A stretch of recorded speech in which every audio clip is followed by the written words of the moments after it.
Alors aujourd'hui on va parler de quoi? On va parler de ça. C'est quoi? C'est le Trojan by Neutralworks. C'est tout simplement un mode méca. Euh, j'ai eu ça il y a 2 jours. Je voulais l'essayer, ça faisait un moment que je l'avais devant les yeux à la boutique où je travaille. Et je me dis pourquoi pas. Pourquoi pas, du coup je l'ai pris. J'aime bien sa gueule, hein. Il a une belle petite gueule. J'aime bien voilà, le logo du Trojan. Je trouve ça assez sympa. Surtout en noir. Un switch assez cool. Enfin bon, voilà. Que des bons points. On passe en plan serré et on revient après. A tout de suite. Alors nous revoilà avec notre Trojan. Alors là, ce coup-ci, il est dans la boîte, hein, forcément. Boîte assez classique, noire, d'assez bonne facture. Bon, ça reste du carton, hein, mais c'est toujours mieux que la boîte du Kraken. Hein, on s'en souvient tous. Voilà, juste toute simple, neutre, avec le logo de Neutralworks. Avec un aimant pour fermer la boîte. Quand on ouvre la boîte, on découvre le Trojan. Et quoi d'autre? Bah rien. C'est déjà pas mal. Hop, on va décaler la boîte. Donc voilà, il vient avec 3 tubes. Un là et un là, qu'on voit peut-être pas forcément bien à la caméra. Donc ces 3 tubes là en fait servent pour si on veut mettre son mode en différentes tailles, en 650, en 500 ou en 300. Donc du coup, hop, voilà nos 3 tubes. Voilà. Moi perso, je suis pas trop fan de ce genre de truc. Le fait d'avoir les tubes qui se superposent comme ça. Autant sur le Stingray ça me dérange pas parce qu'on les voit pas du tout. Autant sur le Trojan on les voit quand même un petit peu. Et ça c'est le truc qui me gêne. Je trouve pas ça super esthétique. Après ça reste mon avis perso. Mais voilà, je trouve pas ça super esthétique. J'aurais préféré qu'ils fournissent 3 tubes directement. Comme ils peuvent faire sur le mode de chez Vaplife. Ça rend d'autant plus beau directement. Ou alors de faire un choix directement si on fait que du 18-650, d'avoir le choix directement au début de faire que du 18-150 avec son tube. Voilà. Après, chacun voit ça comme il le ressent. Mais bon, moi c'est mon avis. Alors, passons hop, au switch et au top cap. Alors le top cap pour commencer, connexion en argent, avec un pin ajustable pour la batterie et un pin flottant pour l'atomiseur.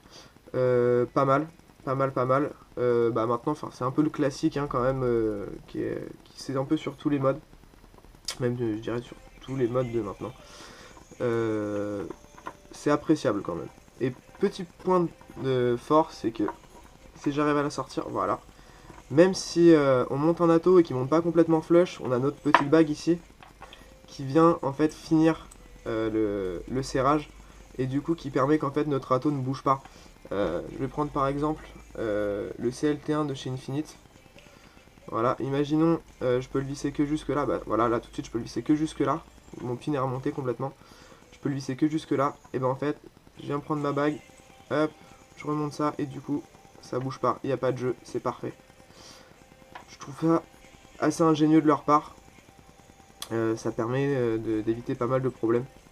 Hein, parce que bon, quand on a un mode dans la poche et que c'est pas complètement flush et que ça se tord, on est tous pas trop contents. Donc ça c'est pas mal. Ça j'aime bien ce point. Alors passons au switch maintenant. Hop, voilà. Alors, switch classique, hein, switch à ressort. Dommage. Dommage, moi j'aurais bien voulu un switch à aimant. Parce que bon, quand on fait des...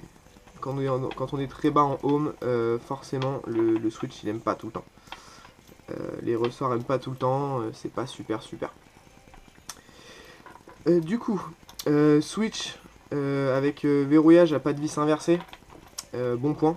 Bon point le pas de vis inversé, ça évite que les deux se bloquent. Hein, forcément toujours bon, comme ça on peut toujours le débloquer. Un truc que je trouve dommage c'est ça. Voilà, c'est que le switch il ressort. J'aurais préféré un switch un peu style Vanilla ou un Narog, voilà, comme ça. Un switch que même quand on dévisse, si j'y arrive, voilà, Même quand on vient dévisser son switch et qu'on est en mode fire, voilà, le switch il ressort pas. Ça c'est agréable. Ça je trouve ça cool. Parce que là on retourne son mode avec son atto, on le pose sur une table, on est en soirée avec des potes, on fait pas gaffe, on a un verre ou deux, et puis c'est fini, on n'a plus de mode. Ça je trouve ça un peu dommage. Maintenant si on est soigneux et qu'on pense à chaque fois à verrouiller sa bague, bon, pourquoi pas. Ensuite, toujours connexion en argent, hein, forcément. Donc on va remonter le mode tout de suite. Hop, on va le mettre en 650. Hop. Est-ce que j'ai le bon tube moi? Ouais, je crois bien. Ouais, voilà ce que je vous parlais tout à l'heure, voilà. Je l'ai eu il y a 48 heures à peine. Et voilà, on voit déjà les marques du Opabis. Et pourtant, je l'ai sorti de la boîte il y a 3 heures. Voilà. Hop, on va y glisser une Efest. Hop, ouais, c'est ce que je me disais, c'est pas le bon tube. Hop, celui-là me paraît plus court, mais trop court justement. Ouais, voilà. En fait, si j'avais le bon tube. Ouais, les aléas du direct, hein, on va dire ça comme ça. Allez, voilà. Hop, on va venir prendre son atto. Hop. Hop. J'avoue que la connexion est assez dure à ressortir. Hein, pourtant j'ai des bons joints sur mon CLT, mais la connexion veut pas. Hein. Voilà, du coup on a les doigts pleins de juice, c'est super. Hop, voilà. Après, on vient desserrer son pin ici. Hop. Il faut y mettre une course assez longue quand même parce que il y a pas mal de profondeur. Hein. Du coup, faut pas hésiter à y aller.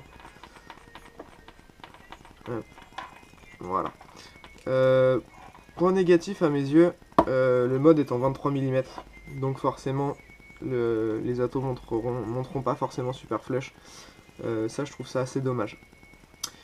Donc du coup, je pense avoir tout dit. On repasse en plan large et on voit comment ça va. A tout de suite.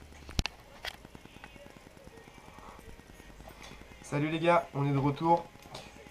Du coup, alors, comment ça va? Ça va bien. Honnêtement,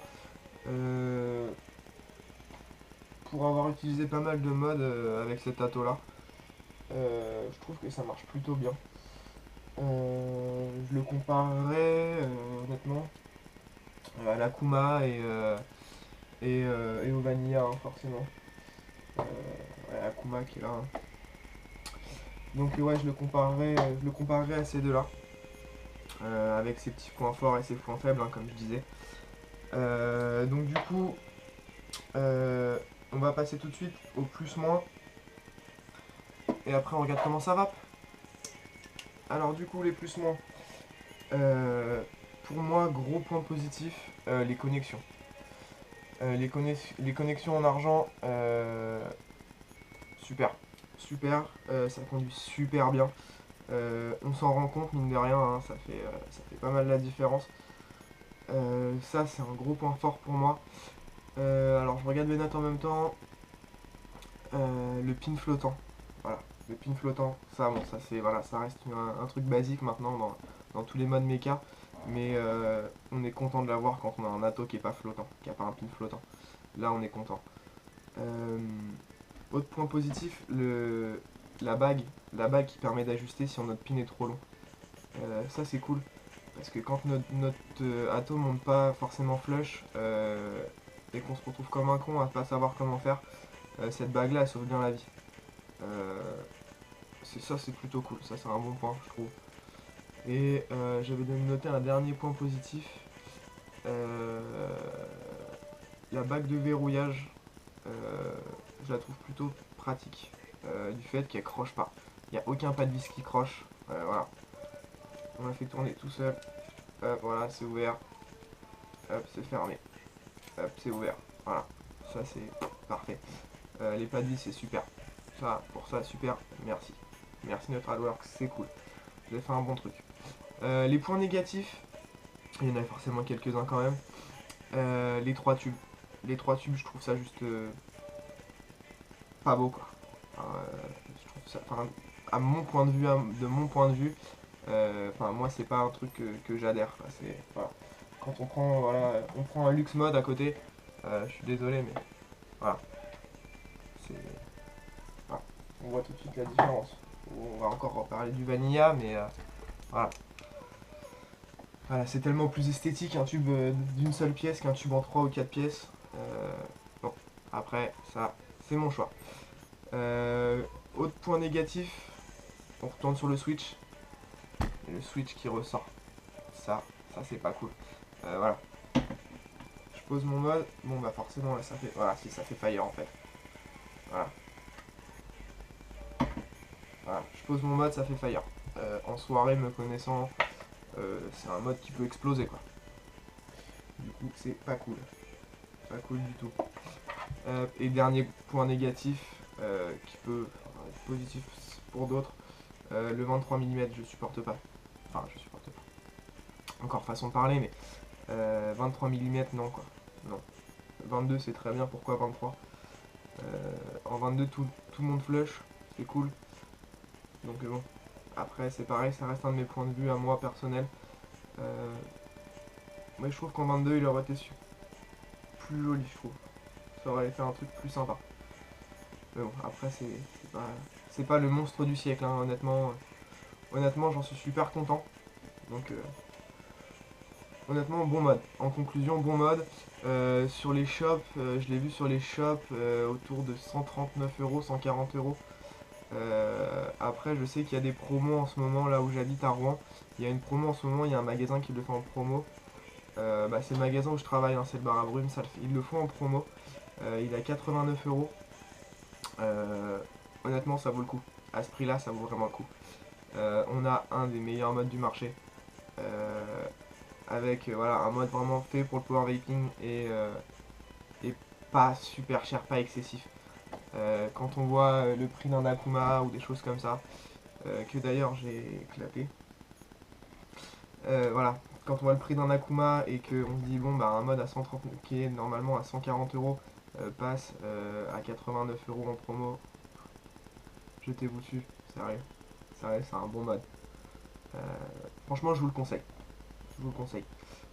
Ça sera peut-être pas au goût de tout le monde mais je vous le conseille, essayez, si vous avez l'occasion, un ami qui l'a, essayé et vous verrez c'est cool. Du coup on passe au test de vape, on va tirer 2-3 barres là-dessus, voir ce que ça donne. Hein. Allez c'est parti.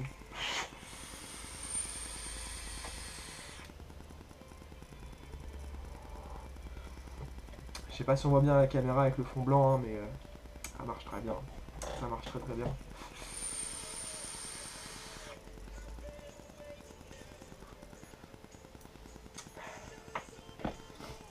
Ouais, ça marche super.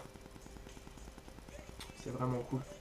Le CLT2, le CLT1 pardon, non, le CLT2 est un peu pareil, juste un peu plus grand. Le CLT1 avec un drip top, honnêtement, c'est pareil, ça c'est bon. C'est un Nato original, 34 euros. Voilà. Quoi dire de plus? Un Tobash original, 90 euros. Ouais, voilà.